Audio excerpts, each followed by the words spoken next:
आज की कहानी है घमंडी हाथी। एक बार की बात है, एक जंगल में एक हाथी रहता था। उसे अपनी ताकत पर बड़ा घमंड था। वह अपने सामने दूसरे किसी भी जानवर को कुछ भी नहीं समझता था। अपने मजे के लिए वह उन्हें हर समय परेशान करता रहता था। वह कभी किसी पक्षी के पेड़ पर बने घोंसले को उजाड़ देता तो कभी पूरा का पूरा पेड़ ही उखाड़ देता था।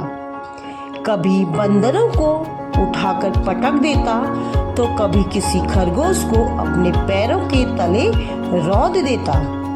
सभी जानवर उससे परेशान थे, लेकिन उसकी ताकत के सामने कुछ नहीं कर पाते थे। फिर एक दिन हाथी नदी से पानी पीकर लौट रहा था।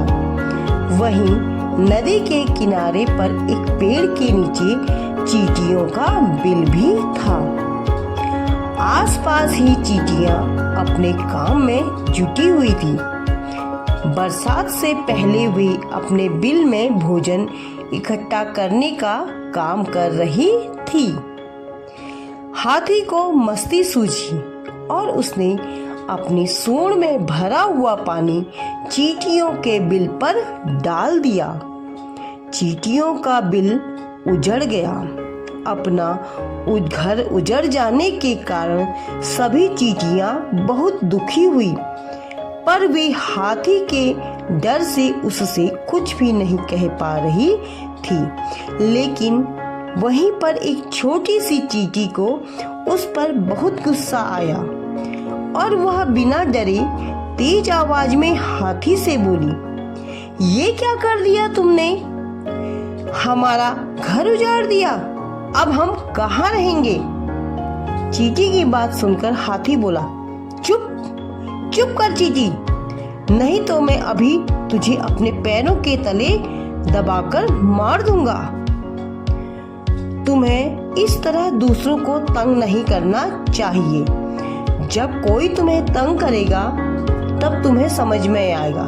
चींटी ने फिर से बिना डरे हुए अपनी बात को कहा। हाथी बोला, हा हा हा, कौन मुझे तंग करेगा? तू पिद्दी सी, तुझे पता नहीं है कि इस जंगल में मैं ही सबसे ज्यादा ताकतवर जानवर हूँ और किसी में भी इतनी हिम्मत नहीं जो मुझे तंग करे या मुझे परेशान करे। ये तेरी पहली गलती है, इसीलिए जा, मैं तुझे माफ करता हूँ और आइंदा से ध्यान रखना कि तू मेरे सामने न आए, नहीं तो तू बेवजह ही मारी जाएगी और यहाँ से चली जा। हाथी उसे वहाँ से धमकाकर भेज देता है।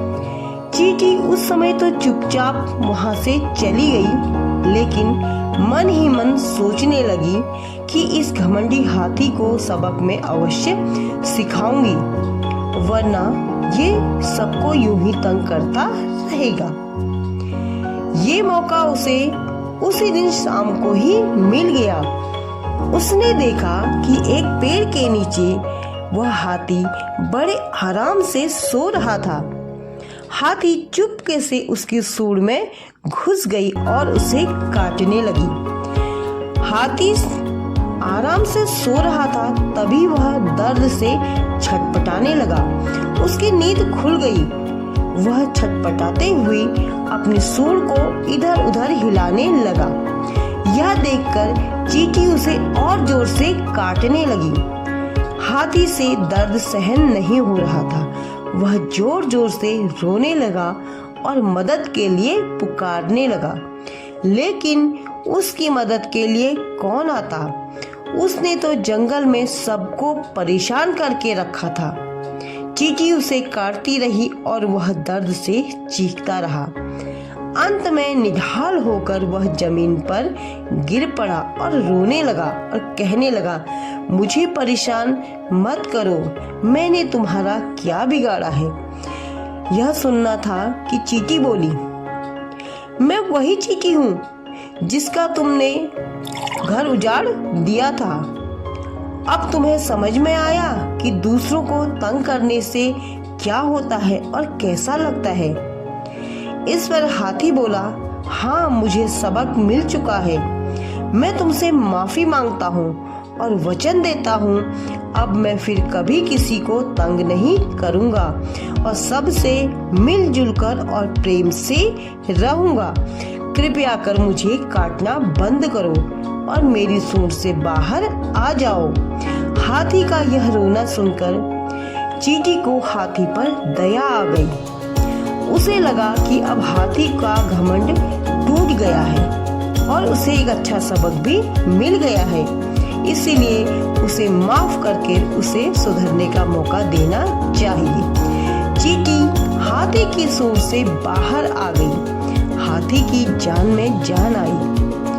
उस दिन के बाद हाथी सुधर गया और उसने जंगल के सभी जानवरों से अपने किए की माफी मांगी और वादा किया कि वह अब कभी कभी किसी को तंग नहीं करेगा। जानवरों ने भी उसे माफ कर दिया और उससे दोस्ती कर ली। हाथी अब सबका बहुत अच्छा दोस्त बन गया था और सभी जानवर उस जंगल में मिलजुल कर रहने लगे।